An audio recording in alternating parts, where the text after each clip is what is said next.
mld पाणी supply करतो. तसंच MIDC 27 गावांना 50 mld पाणी मिळतं आपल्याला.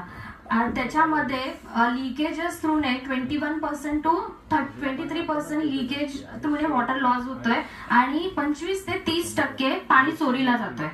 पण ह्या सगळ्यामध्ये 2025-2026 मध्ये अबाउट 200 करोडचं वसुली बाकी आपली रेव्हेन्यू असं आहे. आणि त्याच्यामध्ये करंट इयरचं 75 करोड 71 लॅक्स मधून फक्त 32 करोड हे आपल्याला मिळालेले आहे.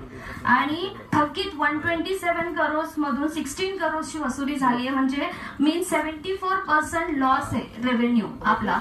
जर 27 गावांमध्ये विषय मी घेतेय सर, त्याच्यामध्ये इन्फ्रास्ट्रक्चर खूप कमी. इन्फ्रास्ट्रक्चर मीन्स उंच पाण्याच्या टाक्या झाल्या, जमिनीतील टाक्या झाल्या, संप.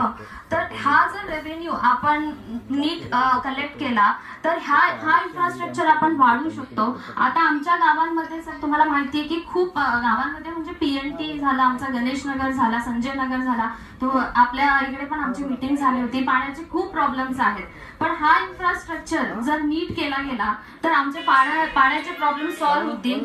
आणि इन्फ्रास्ट्रक्चर पाण्याच्या टाक्या प्रॉपर नसल्यामुळे, संपम नसल्यामुळे आपल्याला MIDCच्या प्रेशर आणि फ्लोवर डिपेंड राहावं लागतंय. त्यासाठी KDMC ने टॅपिंग पॉइंट्सवर बूस्टर पंप्स बसवले, कारण की प्रेशर जनरेट व्हावं आणि पाणी शेवटच्या नळापर्यंत पोहोचावं.